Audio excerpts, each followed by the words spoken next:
All right, peace, man. Hey, thanks for your time. I appreciate it, man. Like, subscribe, most importantly, pay attention. All right, so I won't be too long on this one. This one is kind of gross, kind of creep me out.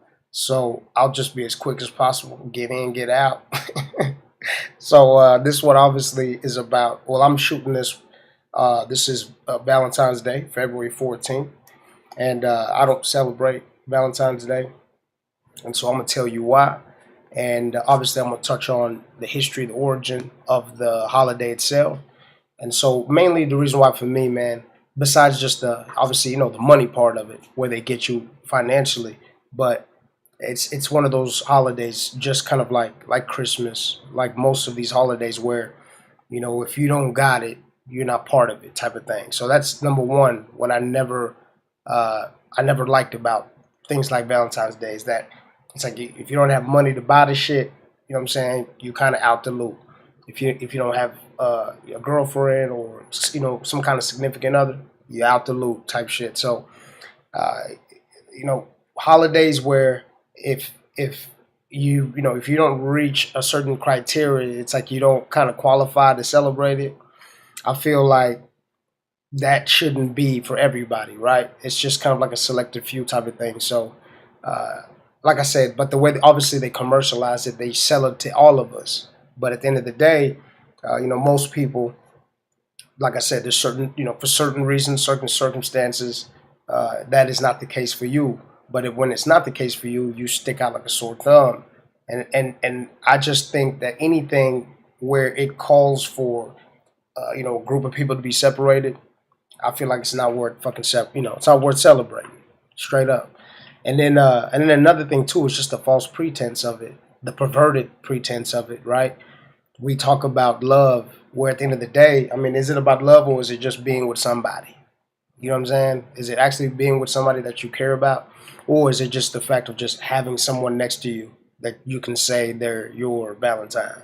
So, you know, that whole thing kind of threw me off too. And I'll tell you a quick little story, even in regards to me personally, to where instinctually I kind of felt like it was some bullshit, right? So a long time ago, I think it was one of the first few Valentines I ever had growing up, and this chick, she got me a Valentine. She got me chocolate, all sorts of shit. She got me a big ass chocolate thing, and a whole bunch of shit. And I didn't get her nothing. I didn't have no money. I didn't get her nothing. But you know what I'm saying? But it's like I was I made her laugh. We was cool. I'd write her notes. Sometimes I get her lunch. Like I was cool as hell to her, right? But that Valentine's Day when I didn't get her nothing, not only was she mad, but she broke up with me. So right then and there, I thought to myself, well, hold up. So you literally, you know what I'm saying, like you gonna break up with me just because I didn't buy you something on this day? Like it was this day meant that much to you, right? As opposed to all the other days I'm nice to you and you and I, we get along, blah blah blah. But that one day dictated 364 days, you know what I'm saying, of the friendship, the relationship, whatever you call it. We were kids, but at the same time, like I said, in my mind I'm going, God damn, that holiday meant so much to her that she ignored all the other days that we were together. You know what I'm saying? So right there, that told me a lot about that day and how important it is to women and how much of a pedestal that they put it on. So in regards to this, you know what I'm saying? Like I want to show y'all, at least through my eyes, why. Like I mean, I've given y'all the examples, but now I'm going to illustrate the examples in regards to why the shit just don't sit well with me. And especially after I got to looking it up in regards to its history, its origins, why it's even called Valentine's Day and all that shit. Y'all really gonna get a better view of the holiday itself, and then ask yourself when I'm done. You know what I'm saying, is that something y'all gonna still celebrate? And if you do, just know that not only are you guys perpetuating, but you're encouraging the same kind of perverted mentality that started the fucking origin. So we'll just go from there. But for me, even when I think about, so the first thing you do when you think about Valentine's Day, obviously, right, is Cupid, right? That is the symbolic, um, image when it comes to Valentine's Day. So, but see, when I start reading more about Cupid, number one, it's a boy, right? So that's number one. One thing I never correlated with love in regards to, like, you know what I'm saying, like a man and a woman, like a relationship. Um, a man and a woman being in a relationship, a mature relationship that is, has got nothing to do with a boy or a girl, let alone a young boy, let alone a naked young boy.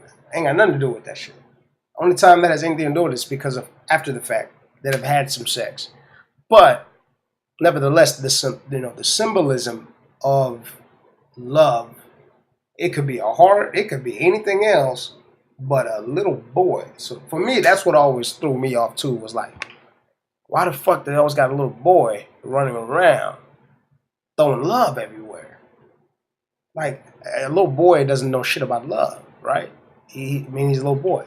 He's not even, he's not even hit puberty yet. So he's not having sex. So why the fuck is a little boy even in the picture? And I wonder if any of y'all ever asked yourself that shit, which I doubt. But I mean, now obviously let's do so. So, like I said, when I started looking up in regards to Cupid and what he does, his stories, because obviously Cupid resides from the Greek mythology, right? But one thing's for sure is what I've noticed in regards to who he is and his character. And if you read some of the stories about Cupid, he's malicious. He's a boy, right? He's a young boy. Young boys are malicious. So I mean that makes sense. So Cupid he's very malicious. And now his arrows are not used as weapons of peace, right? They're not used of they're as much as we like to use Cupid as this object of bringing people together. In the stories, in regards to Greek mythology, he used those weapons as cruelty. Actually, that's what he would use them for. First time Cupid was mentioned in ancient mythology, Ovid's Metamorphosis, he was up to mischief, and the god Apollo, he insults him. He calls him a silly little boy with no business shooting arrows, and so Cupid gets his revenge, and he shoots a golden arrow at Apollo to make him fall in love with this goddess Daphne. But then he shoots another arrow at Daphne to make her hate love. So, like I said, so now you look at that and then you look at present day. Shit contradicts itself and it just doesn't make sense, right? So, anyway, Daphne turns herself into a tree with branches and shit. This is mythology, obviously. She turns herself into a tree so Apollo can't find her. And then so Apollo can't find her, and that's how she gets away. She turns herself into something called like a laurel tree. So now, this woman then turned herself into a goddamn tree. This man, Apollo, looking for this woman all over the earth, all because of this young ass Cupid running around shooting goddamn bows. So instead of shooting a bow at Apollo and going, hey, you want to hook up with Daphne? Shot one at Daphne, said, hey, you want to hook up with Apollo? Now, it would be what we talk about, like in regards to what we know as Cupid. But like I said, the origins of Cupid, that's not what he did. He actually did the opposite. He would create maliciousness. He would create problems, right? Conflict. So it was never anything pretty. And even Plato, even now, okay, I'm not even going to take it there yet. But one thing for sure is the characteristics and the attributes of the Cupid that they wrote about in Greek mythology, and Ovid's Metamorphosis, and there's a few other ones too. But at the end of the day, he wasn't that cool of a character. You see what I'm saying? Like, he wasn't running around matchmaking, like people try to make him, to be present day. That wasn't the case. So, like I said, so like anybody else would do, what we will do is we are going to look up. We're going to look up Cupid, right? We're going to look up Cupid.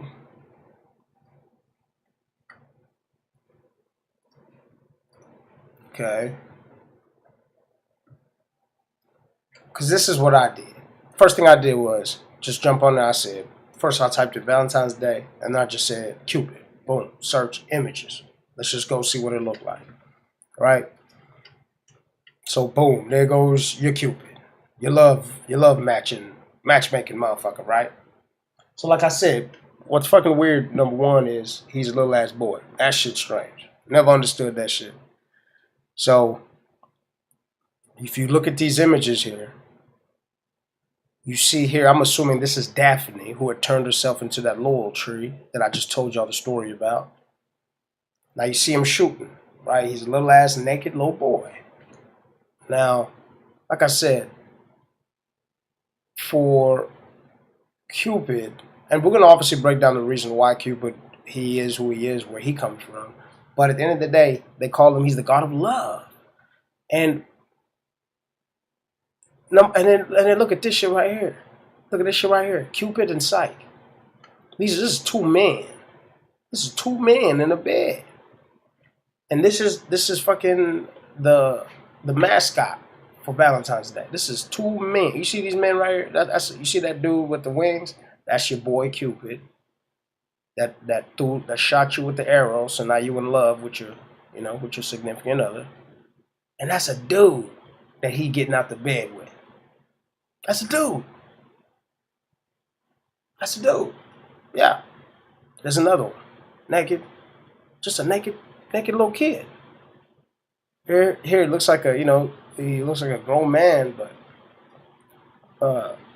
the naked boy is, for me, is not only is it puzzling, but it's grossly puzzling. And for us to not question that to the point where we, it's like, I'm not even saying then don't celebrate, and then at least change the shit up. Then why y'all you know subscribing to this weird shit? So anyway, if you look at this, that ain't a woman. Okay, I think that's a woman down there. I think that's a woman. Lord Jesus Christ, I don't know what I'm looking at half the time here. I just know look at this. These are what I don't understand too is that, and then the open genitalia, and it's a little kid and he butt ass naked. That's what I never understood either. Is the imagery of him? It's always a butt naked ass little kid. I'm gonna stop it right here. You see, this image right here of Cupid is prevalent when it comes to his symbology and the illustrations of it. When they show Cupid with his finger placed on his mouth, kind of going be quiet, right? Like in silence type of thing. So I'm gonna break that down too. So, like I said, you have to understand, like ask yourself, not even understand, you have to ask yourself this. How does this little boy have anything to do with you and your wife being married?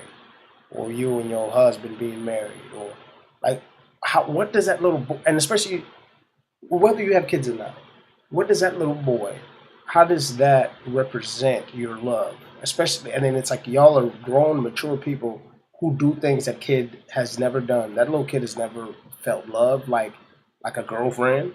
The only love he knows is from his mama and his daddy. He's never courted a woman, right? Asked a woman out, dated a woman. He's a little boy, right? He's never had like a real kiss. The only people he's kissed is his mom and his daddy and his siblings. So he's never like really kissed a woman. So he's never actually loved a woman the way a man loves a woman that he has sex with. He only loves his mother and his father and his siblings. So my point is, I mean, I can just keep going down the line in regards to what is, what describes mature adult love, and then what describes an infant child love. We can compare that all day, and it's apples to oranges. So now, how do we present day somehow mix them shits together again and say somehow this little kid has everything to do with a grown man and a grown woman and the pact that they have? And what if you don't have any kids? Like what the fuck has it got to do with it? What if you got a whole bunch of girls? What's that little boy got to do with anything? So that's number one. That's strange as shit. So let's go to the origins of it. Now, obviously, this is a Roman ritual, right? A Roman holiday. all you alpha, beta, sigma chi's and all that. You know what I'm saying? And we know obviously how prevalent and how strong Roman roots run in Western society. So we're gonna obviously start, in regards to Cupid, it starts back with them. But then we're gonna take it back further because obviously when it comes to history, it doesn't start with the Romans because the Romans took it from somewhere else. But see now how what we're gonna do is we're gonna talk about what they did, but then we're gonna figure out how it became so perverse. Because obviously, um, obviously, we know how perverted the Romans were in regards to their sexuality. I'd like to assume that what they took was clean, and then they turned it to what we see today, which has naked little boys running around half naked telling you about love, and you're grown as shit, which doesn't make any fucking sense. To me, that's just gross. So, from February 13th to the 15th, the Romans celebrated the feast of Lupercalia. The men sacrificed a goat and a dog, then whipped women with the hides of the animals they had just slain. The Roman romantics were drunk, they were naked, says Noel Linsky, a historian at the University of Colorado at Boulder. Young women would actually line up for the men to hit them, Linsky says. They believed this would make them fertile. The brutal feat included a matchmaking lottery, which young men drew names of women from a jar, which present day, we call those are swingers, right? Those are swingers parties. The couple would then be coupled up for the duration of the festival or longer if the match was right. The ancient Romans may also be responsible for the name of our modern day of love. Emperor Claudius II executed two men, both named Valentine, on February the 14th of different years in the 3rd century AD. Now, the martyrdom was honored by the Catholic Church with the celebration of St. Valentine's Day. Later, Pope Gelasius I muddled things in the 5th century by combining St. Valentine's Day with Lupercalia to expel the pagan rituals. While the festival was more of a theatrical interpretation of what it had once been, Linsky adds. It was little more of a drunken reveal. Oh no, it was little more of a drunken revel. But the Christians put clothes back on it that didn't stop it from being a day of fertility and love. So now you see that it was a pagan holiday of Lupercalia, which the Christians, kind of cleaned up and, turned it a little more conservative to bring in the pagans in regards to their holiday, right? Same thing they did with Easter and a whole bunch of holidays where they just tied it in so they could kind of take over, so to speak. Now, around the same time, the Normans celebrated Galatine's Day. Galatine meant lover of women. That was likely confused with Valentine's Day at some point, in part because they sound alike. Now, you see that they had a different day for lovers of women. It wasn't Valentine's Day, right? So Valentine's Day is telling you that it had nothing to do with women. It's telling you that it had nothing to do with women. Hence, why you see a naked little boy always running around through history, when they show symbolism of Valentine's Day.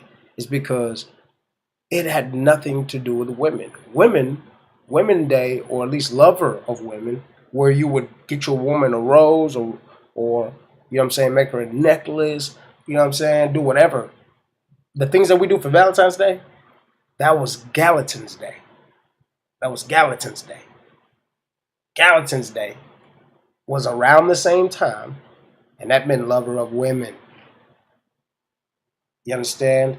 That meant lover of women. That was a different day. So, Shakespeare, as the years went on, the holiday grew sweeter. Chaucer and Shakespeare romanticized it in their work. Now, by them romanticizing it, that's when they started making money off of it. They started making money off of it. And it gained popularity throughout Britain and the rest of Europe. Handmade paper cards became the tokens de jour in the Middle Ages. Eventually, the tradition made its way to the New World. The Industrial Revolution ushered in factory-made cards in the 19th century, and in 1913, Hallmark cards of Kansas City, Missouri began mass-producing Valentines. February has not been the same ever since. Now, we got to look at even why it's called Valentine's, or why my dear Valentine, and all of that. So the Valentines, um, the two men that were both named Valentine that were executed on February 14th, but on different years, one of them had written a letter to a woman saying, you know, this is your Valentine, because his name is Valentine. So that saying actually came from one of his letters, which is why that letter thing became popular, and hence Shakespeare romanticized it. Threw some theatrics in the mix, and that was a way for them to create a profit out of romanticizing love, right? Or lust. And it's not even about love. It was specifically the lust, because they say right there that they really had a day for women where you go out and you show your woman how much you care about them. The Lover of the Women Day. They already had that, and that was called Valentine's Day. You see what I'm saying? They already had that. See, Valentine's Day has got nothing to do with a woman. That's why you don't see a woman with wings running around. You know what I mean? That shit got everything to do with what you see. Is that little boy? That's what you see. Eventually, the tradition made its way to the New World.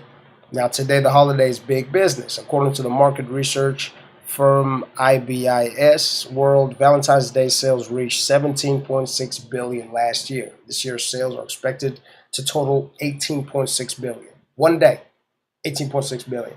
So that's so you can imagine how much Shakespeare was making back in that day when he figured out, when they figured out how to commercialize it. Because what we're doing now with 17 billion, that's exactly what Shakespeare did here. Hence, why we even talk about Shakespeare now. That's why we talk about Shakespeare now, because he took things and he, you know, turned them theatrical. But with something like Valentine's Day, he took it to a whole nother level. Like I said, hence why we know him now.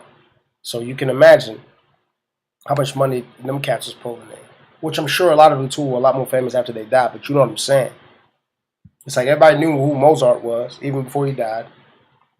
He's probably worth more money after he died, but everybody still know who the fuck he was. Now, but that commercialization has spoiled the day for many. Helen Fisher, a sociologist at Rutgers University, says we have only ourselves to blame. This isn't a command performance, she says. If people didn't want to buy Hallmark cards, they would not be bought. Hallmark would go out of business. So, and that's true. And that's true. And that's why I really feel like people are kind of tricked in regards to, the celebration of it. They commercialize it and try to make it seem like, for your love, for the significant other, to show somebody how much you care about them, blah, blah, blah, blah, blah. And then to the single people, you get to get a date, right? But at the end of the day, we all know we should be showing our loved ones love every day of the year anyway. And we don't need a holiday to show us that. But most importantly, the fact that you have to give somebody something to show them how much you care. Like I said, right there is, now you're putting a measure, a calibrator on how much somebody cares if they don't, provide that one tangible, materialistic thing that you desire. So for me, like, that just breaks away from even why we even in love. Love is not even tangible. You can't buy that shit. So, like I said, for me, it contradicts itself all the way around. But to each his own. But I just want to show y'all why and where the shit comes from. You know what I'm saying? So let's go back to it. Now, so now we done broke down. Okay, so I done broke down kind of, the origins of it with the Romans, right? They took Lupercalia and they took Christian kind of ideologies, stuck them together, boom, right? And they said, I forgot his name, but there was a certain, I forgot his name, Pope. What's his name?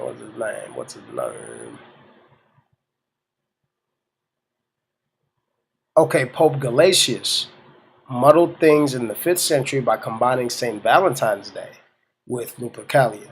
Okay, so it was Pope Galatius. So now all this was sanctioned by the church, right? Church was law, right? So they understood. And what we need to understand too is that, you know, the Bible, the Catholic Church, was built in Rome, right? First priest was Peter, right? And it was built in Rome. First pope was Peter. Now, hence the Vatican, all of that, right? Now, we're going to break down because obviously we know that the pale skinned European, the modern day European, is only 8,000 years old, right? So we know that the world didn't start 8,000 years ago. So now they had to have got that knowledge from somewhere else. They damn sure didn't just wake up and start thinking, right? You can't just wake up, start thinking one day, right? It don't work like that. You can't just wake up, start writing. You can't just wake up, start knowing the constellations. You don't just wake up just knowing all this shit, it don't. It doesn't just come to you, right? Somebody had to give it to you, or you had to take it from somebody. So let's figure out where it comes from, because like I said, we know that the European, the modern European, that is only 8,000 years old, right? So, and then we already know people's coming into Africa, was coming in from Africa into Europe 200,000 years ago. So now let's find that connection. Okay, so remember when I was showing y'all this, right? This is very important. That's very important why Cupid has his finger sitting on his lip like that. It's very important. See, because that gesture it precedes Rome. It precedes the Greek. That mannerism, all that, it comes before them. You see. So now I'm gonna show you why and how. Now this gesture of the hand raised to the mouth may indicate a hungry child or the desire for a child to be fed. Either way, the sign was incorporated into a symbol of Horus, who as a child was known to the ancient Greeks as Harpocrates, the child Horus. Now Horus was often used to depict time and is heavily connected with the sun. In the 5th Egyptian dynasty, Ra, the solar deity, merged with Horus to create Re-Horakti, the son of the two horizons. Okay? Now the index finger, which in palmistry is known as the Jupiter finger, which is located between his father Saturn, the middle finger, and his symbolic mother Venus, the thumb, to represent the son of these two fingers, or these two figures. As Horus is the child of Osiris and Isis and is a symbolic representation of the sun. Now, let me show you. Now, the ancient Greeks saw this hand gesture differently, right? Because it ain't their shit, right? So all they're doing is trying to interpret. That's all they're doing. They're trying to translate. And now, if you're only 8,000 years old and you're looking at something that's, hell, we don't even know how old. That we have millions years old. I mean, we know that the oldest skeleton they found is 3.2 million years old, and they found it in Ethiopia, right? Ethiopia is not too far from Egypt, not too far at all. So, with that being said, and then we also know that ancient Ethiopia, predates Egypt. We know that too, right? So, the ancient Greeks saw this hand gesture on the walls of Egypt and Kemet and all these other places, and they interpreted it as a gesture of silence and secrecy. You see, that's what happens. See, that's the problem when you take something that doesn't belong to you, is that you don't know how it works. You don't know how it works. You don't know what it means, and you don't know how it works. And so whatever reverse engineering you do, it's only to the capability of your limited perception. Not only limited, but young, 8,000-year-old perception. So, based on the ancient Greeks, when they saw this gesture, when they was copying off the walls, when they were stealing and looting the tombs, they interpreted this gesture as a silence and secrecy. The reason for this is uncertain. They may have misinterpreted his hand gesture as a way of stopping our lips from moving, or as a potential plug for the mouth. Either way, they adopted a new understanding of the hand sign. Now, this is why that's so detrimental. The Greeks invented the god Harpocrates. The Greeks invented the god Harpocrates due to their understanding of the Egyptian culture. Harpocrates was still connected with the sun. This is most likely where the phrase silence is golden, golden like the sun. As children are often mischievous, like Harpocrates, they must remain silent like the sun to appease their parents. Hence, remember I was telling you about Cupid, the maliciousness that he's up to with the stories when he shot Apollo, he shot Daphne, but shot Daphne to hate Apollo or to hate love, shot Apollo to love Daphne. Apollo chasing Daphne all over the world. Daphne turned herself into a laurel tree just to get away from Apollo. This goddamn woman had to turn herself to a fucking tree, change her whole goddamn life just because punk ass, little ass fucking Cupid shot her with some shit she didn't want. So even here, this is how the Egyptians misinterpret, because to them, that's how they see a child, right?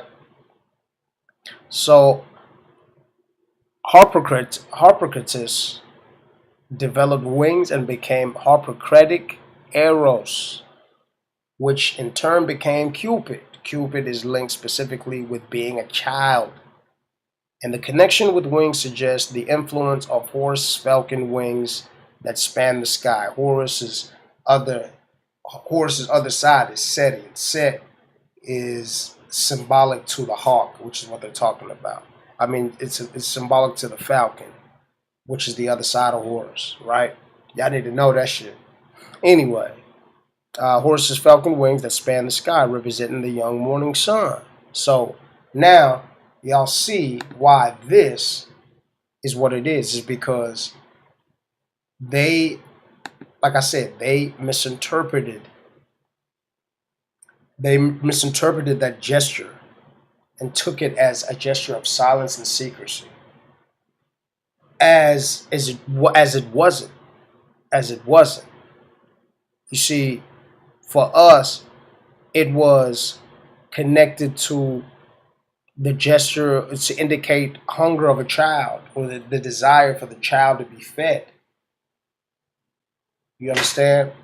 But see, like I said, if you steal something that's not yours, you won't know how to work the shit.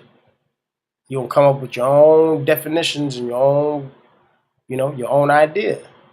And only based on your limited perception. You understand? So now let's look up Harpocrates or Harpocrates. Harpocrates. I'm just gonna call him Harpocrates. Let's just look up. I looked up Harpocrates. Now, because of this misinterpretation, now we've got Harpocrates. The ancient Greek was the god of silence, secrets, and confidentiality. In the Hellenistic religion developed in Ptolemaic Alexandria, Harpocrates was adapted by the Greeks from the Egyptian child god Horus. Even there they show you. So Cupid essentially was Horus, right? A twisted Horus. But see, let me ask y'all this. And this right here, all you need is a little common sense. I understand that common sense is not as common as it used to be. But that's all you need. I'm gonna talk to y'all. Let me talk to y'all, family. Let me talk to y'all. All we need here is common sense. Okay? That's all we need here. Let me ask y'all this. To create a god of secrecy, to create anything of secrecy, what does that imply? Is it implying something positive? Because I'd like to assume if it's done in secrecy, you don't want somebody to know. But is it so? Is this something positive? Name me something positive that's done in secrecy. Name me an organization that says we would never tell anybody all the good shit we do. We swear not to ever tell anybody all the good shit we do. I'm saying that because the only reason why you would have any type of secret anything is because it's some shit that you don't want people to find out. Right there, if somebody you throw secret in the front of it, maliciousness. I see a dark cloud above what the fuck you doing. Bottom line, right? Right? Hence secret societies, right? How many secret societies do we know majority of the time that are up to good? And that's all they do. That's all they do. I'm not saying all secret societies are bad. What I'm saying is that if it's not a secret society of keeping knowledge, and it's like, you know, knowledge that needs to be protected, right? Damaging knowledge, I'd understand. But for the most part, secret societies are to hide actions that you are not proud of. Secret societies, secret this, secret that is usually to hide actions or to hide ideologies that people are not proud of. Because if they were proud of them, they'd wear them shits like they'd wear anything else that they're proud of. So, to create a God that allows you secrets, confidentiality, what the fuck would you need to be hiding? What would you need to be hiding? You see, that's what I'm saying. That's where it gets real nasty. That's where it gets starts getting sick. Because like I said, y'all, when you look at the imagery, when you look at the symbolism, this is what you see. This is what you see right here. What secrets would a little kid need to be hiding, or you hiding with? Like, what secret? What does a fucking kid even know about secrets? Like a kid can even hold a secret. What does a kid need to be holding secrets for anyway? It's a little kid. Do you understand what I'm saying, people?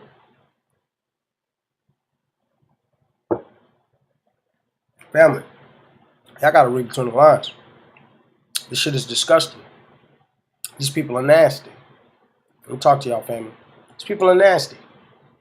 You got some little kid going like this. Like a little kid knows how to keep secrets. What the fuck you got a little kid keeping secrets for? What you got a little kid being your symbol of a secret for? A naked little boy. What the fuck does that mean? It doesn't mean nothing good. It doesn't mean fucking rainbows and sunshine and happiness. It doesn't. You put a naked little boy out there in a statue and he's going like this. The fuck? The fuck? And somehow that's supposed to translate into grown people doing anything sexual? That's supposed to translate to grown people loving each other? The fuck? It don't make no sense to me at all. Doesn't. It doesn't. Well, it makes sense, but it doesn't make sense, if you know what I'm saying. So like I said, you sit there and you look at shit like this. This shit right here. Grown ass man. They don't look like grown ass men. Those are like middle aged, not middle, those like young men, man. Jumping out of bed with another man. When you see this shit, it only screams one thing. You know what I'm saying? So, we talked about Harpocrates turning into Harpocratic Eros. So now, we looked up Harpocrates, and he's all about the god of silence, right? And like I said, they tie him back into Horus, the Egyptian son of Isis and Osiris, right? Okay. So, like I said, yo, this is where the shit gets kind of nasty with me, man.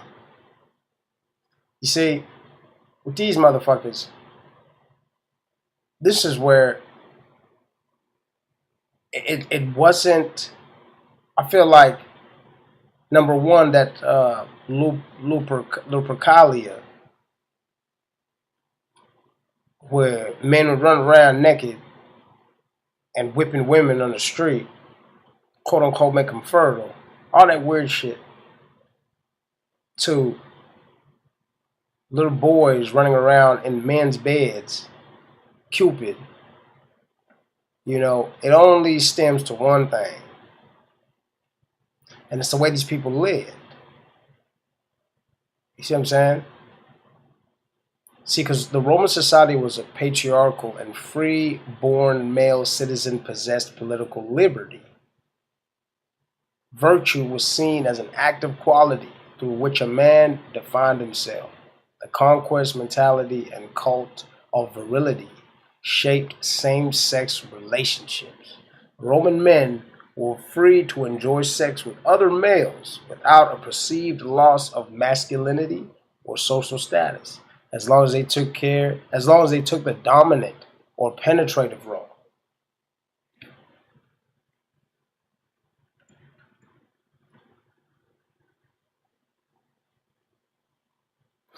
They literally just said, not only was that shit cool back then, or where they were at. I don't want to say back then where they were at. Not only was that shit cool, but they were saying if you was the one giving it, you're cool. Like if anything, like you get stripes. So you can't wonder why they got little boys half naked being their symbol of love if literally having same sex was as cool as having sex with a woman. Now that shit. Now I see a connection there. You have sex with men and women, and then you have pictures of naked boys. That makes sense. I don't know about y'all, but that makes sense to me. That shit don't. I mean, like I said, to them, that would be something they do every day. Cause it just says right here. I ain't gonna read it again, but it says it. Acceptable male partners were slaves, prostitutes, and entertainers whose lifestyles placed them in the nebulous social realm of infamia, excluded from the normal protections accorded a citizen, even if they were technically free. Although Roman men in general seem to have preferred youths between the ages of 12 and 20 as sexual fucking partners. 12 and 20 as sexual partners. Although Roman men in general seem to have preferred youths between the ages of 12 and 20 as sexual partners, freeborn male minors were strictly off limits, and professional prostitutes and entertainers might be considerably older. Okay, so if you were freeborn, if you were one of them, basically, they wouldn't do that to you. But if you were anything else, you goddamn you part of the goddamn you free for the picking, goddamn it. You free for the goddamn picking. And these motherfuckers, these nasty motherfuckers, it says here they preferred youth ages between 12 and 20 as sexual partners. Does that look like a 12 and 20-year-old, 12 through 20-year-old to you? Does that look like a 12 through 20-year-old to you? Huh? You see what I'm saying? This is the shit I'm talking about. 12 through 20. 12 through 20. You see what I'm saying? That's the nasty shit I'm talking about. That's the shit I'm talking about. This is the shit I'm talking about. You see, that makes sense. That's what, you see, it says it. Now, it says your same-sex relations among women are less documented. Um, It was expected and socially acceptable for a free-born Roman man to want sex with both female and male partners as long as he took the penetrative role. The morality of the behavior depended on the social standing of the partner, not gender. Both women and young men were considered normal objects of desire. But outside marriage, a man was supposed to act on his desires with only slaves and prostitutes. Nasty motherfuckers. Gender did not determine whether a sexual partner was acceptable, as long as a man's enjoyment did not encroach on another man's integrity. It was immoral to have sex with another free-born man's wife, his marriageable daughter, excuse me, his underage son, or with a man himself. Sexual use of another man's slave was subject to the owner's permission. Lack of self-control, including in managing one's sex life, indicated that a man was incapable of governing others. Too much indulgence in low sensual pleasure threatened to erode the elite male's identity as a cultured person. Homoerotic themes are introduced to Latin literature during a period of increasing Greek influence on Roman culture in the 2nd century BC. Greek culture attitudes differs from those of the Romans, primarily in idolizing eros between free-born male citizens of equal status, though usually with a difference of age. An attachment to a male outside the family, seen as a positive influence among Greeks within Roman society, threatened the authority of the paterfamilias. Since Roman women were active in educating their sons and mingled with men socially, the women of the governing classes often continued to advise and influence their sons and husbands in political life. So, shows you right there. This was okay with them. That's why it's so not okay with me. You see, that's why I'm so disgusted by it, because that shit was cool with them. So that's why this isn't weird to them. You know, a little naked boy running around. That's what they was into. That's what they was into. That's what they was into.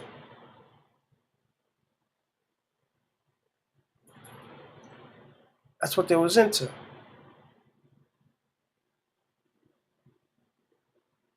I forgot the word. There's a certain word for it too. There's a certain word for it too. But yeah, folks, that's what they was into. So that's it shows you that number one, they took the symbolic illustrations of Horus, the son of Osiris and Isis, and anytime they saw him like this, as opposed to them seeing it as to what, at least, you know, I feel like it hasn't been fully deciphered, but when I look at it, to me it's showing me the Holy Trinity. That's what I feel like it's showing. The Holy Trinity, the Mother, the Father, and the Son, or the child, right? Not even the Son, but it's the child. That's the Holy Trinity. It's the Mother, the Father, and the child. And then when he was going like this, that's saying that he's fed by her, right? The certain way, the certain gesture that he puts it at is that how he eats is through her. He doesn't eat without her or without them. So now that's just my interpretation. But like I said, the Romans who came in and stole this shit, they took it to a whole nother level. They said, no, this means that little kid has to shut the fuck up. That means that little kid has to not tell nobody shit. Well, why the fuck you got that little kid holding secrets? What little kid is supposed to be holding any fucking secrets anyway? It's a little kid. What little kid needs to be responsible for love and be the representative of and the mascot for fucking love? What little kid is mature enough to be in love? What little kid is mature enough to have any type of relationship that we consider Valentine's Day? Like, what little kid? Can't even comprehend what the fuck that means. A little kid, all they know is their mom and her, and, you know what I'm saying, and their dad and playing. That's it. That's it. But then, like I said, but then it makes sense when you see that Romans, That shit was cool to have sex with from 12 to 20-year-old young men. That shit not only was it cool, it was part of life. She was part of life for them. That shit was part of life. And then in regards to how we give women roses, you know what I'm saying? We cater to the woman on Valentine's Day. There really was a Galatine's Day in them days for the Greeks. It was a Galatine's Day. Galatine's Day meant lover of women. So that means any woman is adored that day, which is what we quote unquote do with Valentine's Day. But like I said, it's not even about that. It's about the lustfulness of perversion, specifically a young fucking boy. That's what they show. I didn't make this shit up. I didn't make up goddamn Cupid. I didn't make up goddamn Valentine's Day. I didn't make up that fucking logo with the little naked boy running around. I didn't do that shit. I'm showing y'all. That's not me. So that's my issue. That's why I don't celebrate that shit. I don't celebrate that shit. Shit got nothing to do with love. All it's got to do with chocolate, buy something, and have some kind of, have sex, right? Whether it's gay sex or straight sex, it's just do something nasty on this day. That's what the fuck that means to me. That's what Valentine's Day means to me. When I see a little naked boy with wings, they don't tell me, man, I need to call my girl. What the fuck? It doesn't do that to me. Man, I sure do miss my girl. Seeing that little naked boy running around. What the fuck? That shit's crazy. It's just crazy, man. So like I said, I showed y'all that they tied in the Lupercalia tradition of the pagans, where they would, man. I really didn't want to take y'all down that. I didn't want to take y'all down that rabbit hole in regards to Lupercalia, where they even have Lupercalia. They got some goat god. He's a herdsman god. He's a sheep herdsman god. His name is Pan. And he's part of that group, and the Lupercalians worship. He's one of the gods. And this motherfucker is a goat god. Greek. This is Greek shit. Y'all just look his ass up. I'm not even going to talk about it no more. Shit is nasty. Y'all just look his ass up. His name is Pan. And he's a Greek god. His name is Pan. Y'all look up Lupercalia. Lupercalia. Y'all look that up. Y'all can learn more about that yourselves. It's just too fucking disgusting for me. I know enough. And like I said, the symbolism tells me enough. Anything where they got a naked little boy running around promoting it, and he's the mascot, I don't want shit to do with it. I don't want shit to do with it. I don't want shit to do with it. Don't get it. I don't understand how they tie that shit together. And then we see how they take that and then somehow blend it with that Galatine's Day and Lupercalia, smush all that shit together. And now y'all got Valentine's Day. Oh, and the two Valentine's Day, the Valentines guys who were killed. Like that shit just don't make no goddamn sense to me. One thing's for sure is that just the symbolism alone, I don't get it. But I'm not into that shit. So y'all check this out. You know what I'm saying? Tell me what y'all think. I didn't want to go too far into it. I want y'all to kind of look into it yourselves. So I appreciate your time. Peace.